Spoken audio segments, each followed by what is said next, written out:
guys, and welcome back to my channel. Thank you so much for coming back. I know it has been a minute, but your girl has had a lot going on, but she's back now. Woo, woo, woo, woo. I just gassed myself up. I'm so excited to be back. I don't even think you lot understand. Like, I have been talking to all my friends about getting back onto YouTube and what am I going to talk about. Like, I've literally been racking my brains. Like, one day I'd wake up and I'd be like, yeah, I'm going to do a video today. The video didn't get done.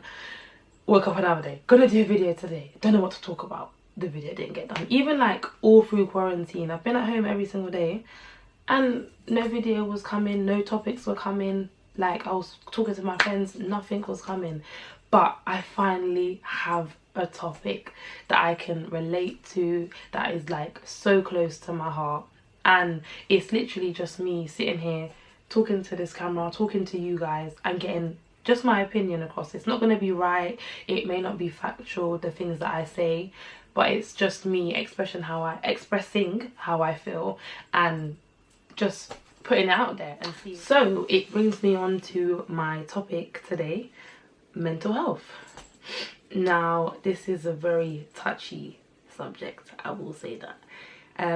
It is a subject that I hold very close to my heart because I've experienced mental health from a young age and I didn't even know that I had mental health when I was younger. I thought, you know, I was just worried about things a lot. I overthought, and yeah, that's all I thought. I never associated it to anxiety. You know, I didn't think I had anxiety. I didn't know people so young could even have those things. But I did go to the doctors when I was younger because I used to complain to my mum about stomach pains. Like, I couldn't eat, I couldn't sleep. And I never knew what it was, obviously being so young. So mum took me to the doctors and they were like, yeah, you know, she suffers from anxiety. And then it's like, as I was growing up, I forgot about that completely. Like, it left my mind and I was back to just thinking, Dion, you just overthink, you worry a lot, stop worrying, you know, da da da da. That's what I used to tell myself. Never associated it to anxiety. So it was October last year. I actually went on holiday, came back off holiday, everything was fine. No, went on holiday, everything was fine. Came back, I was a bit ill because I think I caught something while I was away. So I was really ill, you know, couldn't keep any food down, was losing a bit of weight. Like, I didn't know what was going on in my body. It was just, I wasn't good. I was talking to one of my friends and she was like, no, you don't sound like yourself. And I was like, I don't feel like myself. Like, I just didn't feel right inside, you know. And I was just like, I don't know what it is. She was like, no, go and see your doctor. And I was like, all right, cool. I'm not a doctor's person at all. But I was like, you know what, let's go to the doctor, see what the doctor says. Went to see the doctor. And yeah, she was back. Mrs. Anxiety came right on back. I was like, what? Yeah. I was so shocked. I was so shocked. But I got signed off work for about 3 months. I was off work from October till January. And in that time, you know, I had counselling. I was able to acknowledge things from my past that now, I'm gonna tell you this. I'm not a person that likes to cry. I'm not a person that likes to talk about her feelings and her emotions, and not that guy. That's just not for me. It's not what I do. And it just, counselling to me was associated to all those things. And all those things I associate to being weak. And weakness is not something that I feel like I'm about. I used to think, no, you know, your mum never brought you up to be weak. Your mum's a strong black woman. You know, you've seen her go through stuff and she always gets through them. She perseveres, she pushes, and that's how you should be. So being vulnerable to me was no. Speaking about things, no. Crying, no. Those are things that I just didn't like to do. I still kind of don't like to do, but I'm working on it. So when she said counselling to me, I was like, okay. She didn't even call it counselling. She said talking therapy. I like that because then I don't feel like it was so much of a counselling session. Do you know what I mean? Like, so I was like, all right, cool, put me forward. So I was off work from October to January, and it was just before I was going back to work in January that I had my first session. So I went and I was like, yeah, okay, you know, don't really want to be here. He could see it on my face. And I was still kind of in there like, I don't want to talk to you. I ain't got nothing to say. I'm fine. I just got a bit of anxiety, but we'll get over it. That's kind of how I felt. There was a lot more to it. And now that I've had all my sessions, I learned that being able to show weakness is a strength. Being able to be vulnerable is a strength. Crying doesn't make you weak. Speaking about your emotions doesn't make you weak. So if I can give anything to someone today from this video, take that.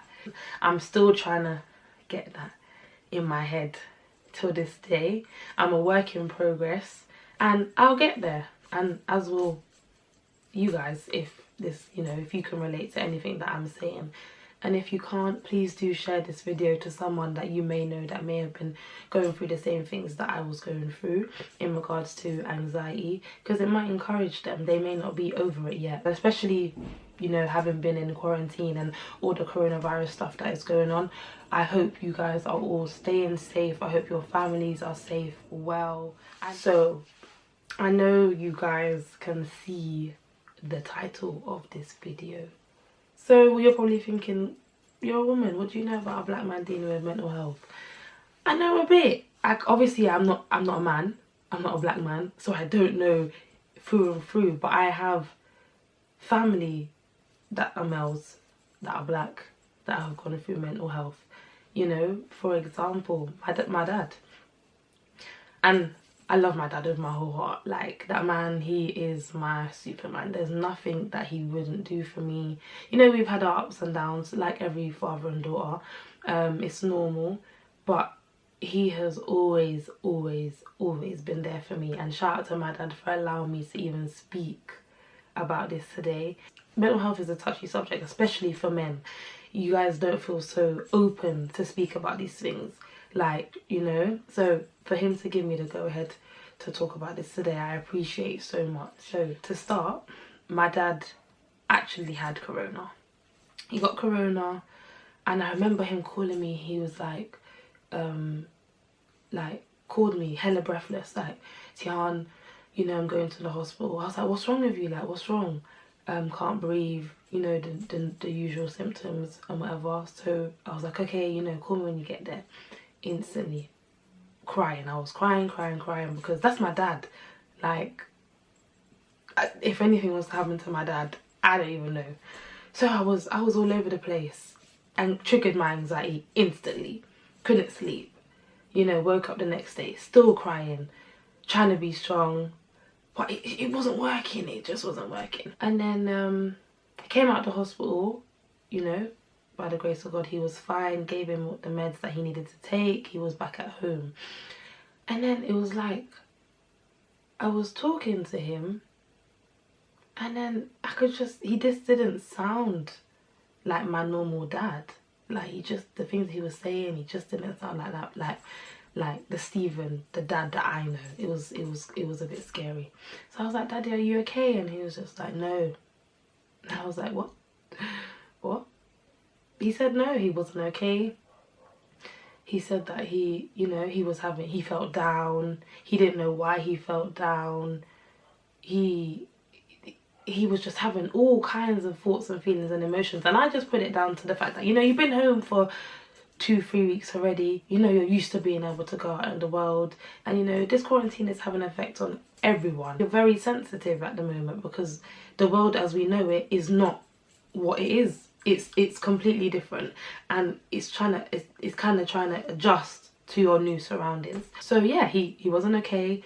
He expressed he wasn't okay, and that made me worry even more. Like, the man that has never cried in front of me, never spoken about anything to do with his past, anything to do with his emotions in front of me or to me.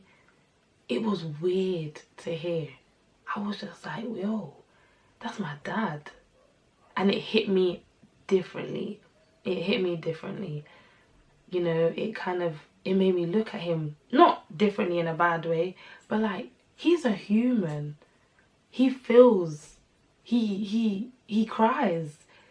Like, it's not, you know, you just go through things and because you're a man you brush it off. No, you know, you're, as much as I'm a woman and it's normal for me to be able to cry, you're a man, it should be normal for you to be able to do these things also. So to hear that he was going through all the stuff that he was going through, to hear him cry on the phone, like, and I couldn't be there physically because of obviously the quarantine, it was a lot harder for me.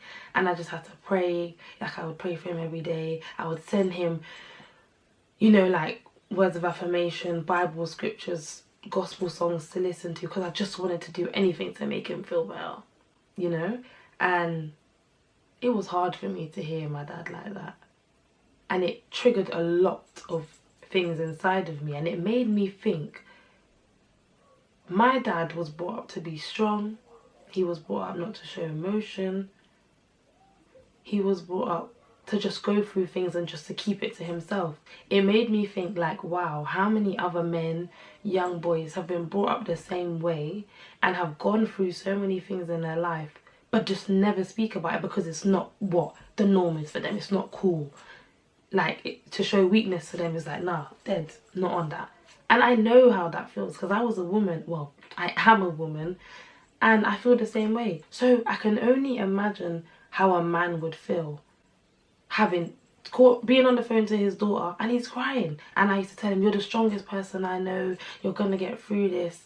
And that's because I know my dad is a strong person, but it doesn't mean that he doesn't go through things. It doesn't mean that he doesn't feel things. It doesn't mean that he's not gonna cry sometimes. These things are normal. And this is, if you take one thing from this video, I know I've said it before, take this: as a man, it is okay for you to cry. It is okay for you to show emotion. It's not, oh, the man them are gonna look at me crazy. Blood. Oh, I just said blood. Sorry.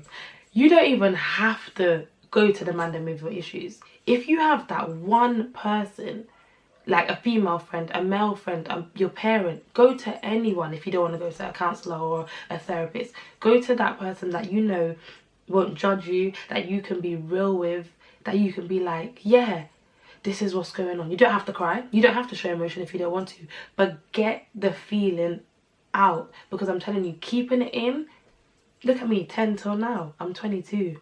That is 12 years of going through this thing and not even knowing. It will take an effect on you, and it will creep up on you slowly, or it will happen quickly. So I'd say, if you know that you have these feelings and thoughts, get them out.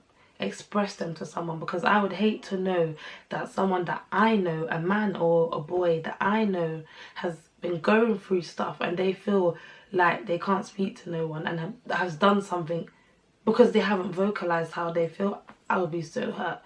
So if any of my people, any of my friends, my male friends, if you're feeling away or you're going through any kind of things, please reach out to me, especially now that we have this you know, George Floyd died, RIP. We have this Black Lives Matter movement going strong again. The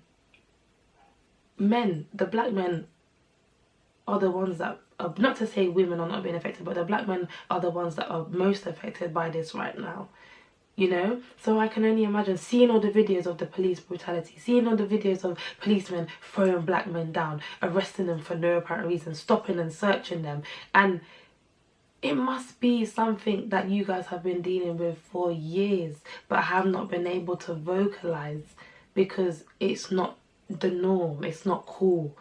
Like, listen, I'm telling you, come speak to me, please. Right now, I'd rather have a DM full of people coming to me with their issues. I may not even be able to advise you on the things that you're going through, but the fact that you've got it out to me, I would feel better, because I know you're not holding it inside of you no more. You know, I feel like it's important for men to know that you are human, you're allowed to cry, you're allowed to talk, you're allowed to get your thoughts and feelings out and be okay. You're okay to show weakness sometimes. I struggle with it as a woman, so I understand that it's harder for you as men, but let it out. Show someone, just anyone.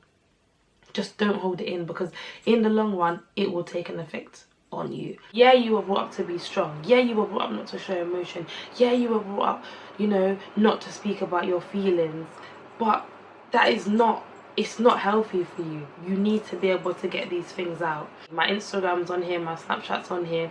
DM me, even if I don't know you. DM me just to vent. I will reply over heart, or if I can advise you on what you've come to me with, I will advise you as best I can. I'm not a counsellor, I'm not a professional therapist, none of those things, but I've got ears and I have a bit of wisdom, and God has given me a mouth and a heart for people, so I'm going to use it. Do you know what I mean? And if this video has encouraged anyone, even if it encourages one person, I'm happy. I've done what I've set out to do. I just want to thank you guys for watching my video, for sharing. Please don't forget to like, comment and subscribe. I need all the support that I can get right now that I'm back on this thing. The next video I will be having my dad on, so please send me any questions that you might have for him as a black man going through mental health and how he dealt with it and how he got out of it. Please send me any questions that you might have, even questions for me. Send them to me. I'll respond in my next video or in videos to come. And I love you guys so much, and thank you so much for watching. Mwah.